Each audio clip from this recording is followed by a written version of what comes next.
High everyone এই ভিডিওতে আমরা আলোচনা করব বিএড সেকেন্ড সেমিস্টারের কোর্স 9 এর 7 নম্বর প্র্যাকটিকাম।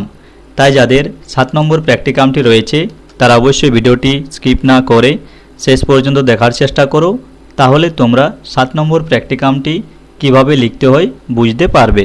তাহলে চলো দেখে নেওয়া যাক।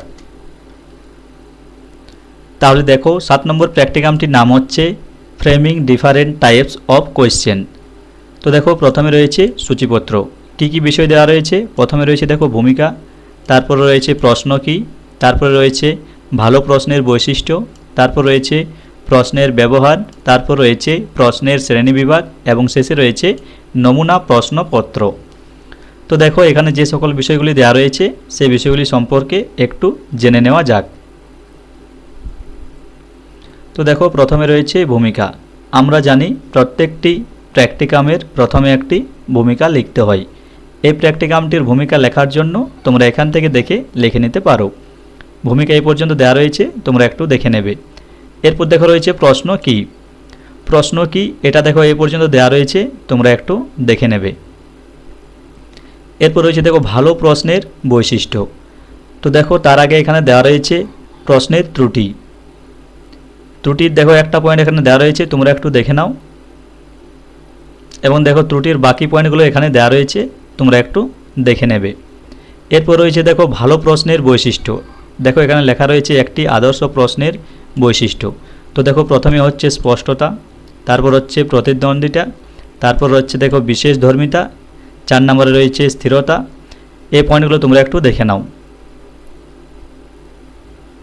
এরপর রয়েছে দেখো সামঞ্জস্যতা এবং 6 নম্বরে রয়েছে অভিযোজ্যতা। তো দেখো এগুলি হচ্ছে একটি আদর্শ প্রশ্নের বৈশিষ্ট্য, তোমরা একটু দেখে নেবে।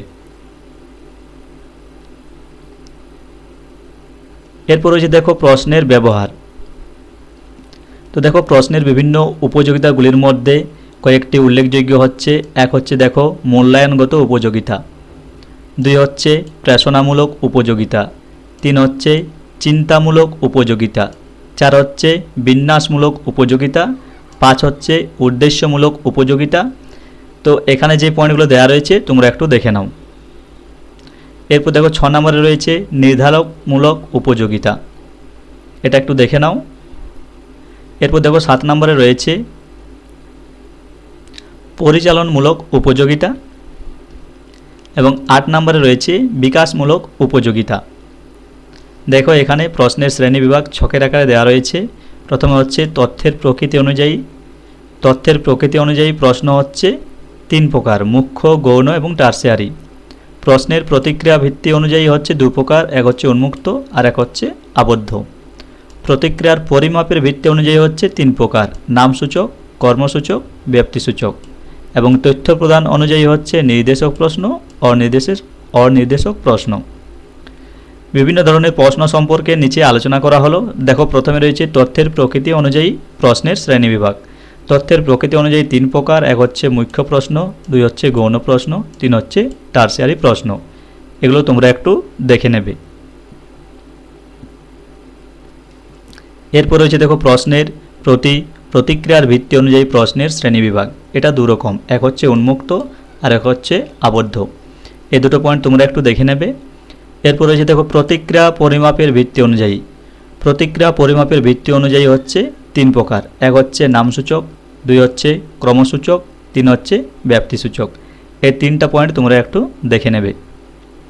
এরপর রয়েছে দেখো তথ্য প্রদান অনুযায়ী। তথ্য প্রদান অনুযায়ী হচ্ছে 2 প্রকার, এক হচ্ছে নির্দেশক, 2 হচ্ছে অনির্দেশক প্রশ্ন। এবং দেখো এখানে রয়েছে ব্লুমস ট্যাক্সোনমি অনুযায়ী প্রশ্নের শ্রেণীবিভাগ। ব্লুমস ট্যাক্সোনমি অনুযায়ী প্রশ্নের শ্রেণীবিভাগ হচ্ছে জ্ঞানমূলক প্রশ্ন, বোধমূলক প্রশ্ন, প্রয়োগমূলক প্রশ্ন, বিশ্লেষণধর্মী প্রশ্ন, সংশ্লেষণধর্মী প্রশ্ন এবং মূল্যায়নধর্মী প্রশ্ন। তো দেখো প্রথমে রয়েছে জ্ঞানমূলক প্রশ্ন। জ্ঞানমূলক প্রশ্ন সম্পর্কে এখানে দেওয়া রয়েছে, তোমরা একটু দেখে নেবে। এরপর দেখো 2 নম্বরে রয়েছে বোধমূলক প্রশ্ন। বোধমূলক প্রশ্ন সম্পর্কে এখানে দেওয়া রয়েছে, তোমরা একটু দেখে নেবে। এরপর রয়েছে দেখো প্রয়োগমূলক প্রশ্ন। প্রয়োগমূলক প্রশ্ন সম্পর্কে এখানে দেওয়া রয়েছে, তোমরা একটু দেখে নেবে। এরপর রয়েছে বিশ্লেষণধর্মী প্রশ্ন। বিশ্লেষণধর্মী প্রশ্ন সম্পর্কে এখানে দেওয়া রয়েছে, তোমরা একটু দেখে নেবে। এরপর রয়েছে সংশ্লেষণধর্মী প্রশ্ন। 6 নম্বরে রয়েছে দেখো মূল্যায়নধর্মী প্রশ্ন। তো এই পয়েন্টগুলো তোমরা একটু দেখে নেবে। এরপর রয়েছে দেখো পাঠের উদ্দেশ্য ও স্থান অনুযায়ী প্রশ্নের শ্রেণীবিভাগ। তার মধ্যে দেখো প্রথমে 1 নম্বরে রয়েছে পরীক্ষামূলক প্রশ্ন। পরীক্ষামূলক প্রশ্ন সম্পর্কে এখানে দেওয়া রয়েছে, তোমরা একটু দেখে নেবে। এরপর দেখো 2 নম্বরে রয়েছে অনুশীলনমূলক প্রশ্ন। অনুশীলনমূলক প্রশ্ন সম্পর্কে এখানে দেওয়া রয়েছে, তোমরা একটু দেখে নেবে। এরপর 3 নম্বরে রয়েছে দেখো পুনর্বিচারমূলক প্রশ্ন। পুনর্বিচারমূলক প্রশ্ন সম্পর্কে এখানে দেওয়া রয়েছে, তোমরা একটু দেখে নেবে। 4 নম্বরে রয়েছে দেখো অগ্রগতি সহায়ক প্রশ্ন। এই সম্পর্কে এখানে দেওয়া রয়েছে, একটু দেখে নেবে। 5 নম্বরে রয়েছে পুনরালোচনামূলক প্রশ্ন। এই সম্পর্কে এখানে দেওয়া রয়েছে, সেটা তোমরা দেখে নেবে। 6 নম্বরে রয়েছে অনুসন্ধানমূলক প্রশ্ন। 7 নম্বরে রয়েছে সারাংশ প্রস্তুত সহায়ক প্রশ্ন। এই পয়েন্টগুলো তোমরা একটু দেখে নেবে। এরপর দেখো 8 নম্বরে রয়েছে লক্ষ্যমুখী প্রশ্ন। 9 নম্বরে রয়েছে বিষয়কেন্দ্রিক প্রশ্ন। 10 নম্বরে রয়েছে শৃঙ্খলামূলক প্রশ্ন। তো এই পয়েন্টগুলো তোমরা একটু দেখে নেবে। এছাড়াও দেখো প্রশ্নকে 3 প্রকারের, এক হচ্ছে হায়ার অর্ডার কোয়েশ্চেন, 2 হচ্ছে লোয়ার অর্ডার কোয়েশ্চেন, 3 হচ্ছে মিডল অর্ডার কোয়েশ্চেন। এগুলি ছাড়াও প্রশ্ন হচ্ছে 3 প্রকার, এক হচ্ছে হায়ার অর্ডার, 2 হচ্ছে লোয়ার অর্ডার, 3 হচ্ছে মিডল অর্ডার। তো এই পয়েন্টগুলো তোমরা একটু দেখে নেবে। এবং শেষে দেখো একটা প্রশ্ন দেওয়া রয়েছে মডেল কোয়েশ্চেন পেপার, এটা তোমরা একটু দেখে নেবে। তাহলে এই ছিল তোমাদের 7 নম্বর প্র্যাকটিকাম। আজকে এই পর্যন্তই। ভিডিওটি ভালো লাগলে অবশ্যই লাইক, কমেন্ট ও শেয়ার করো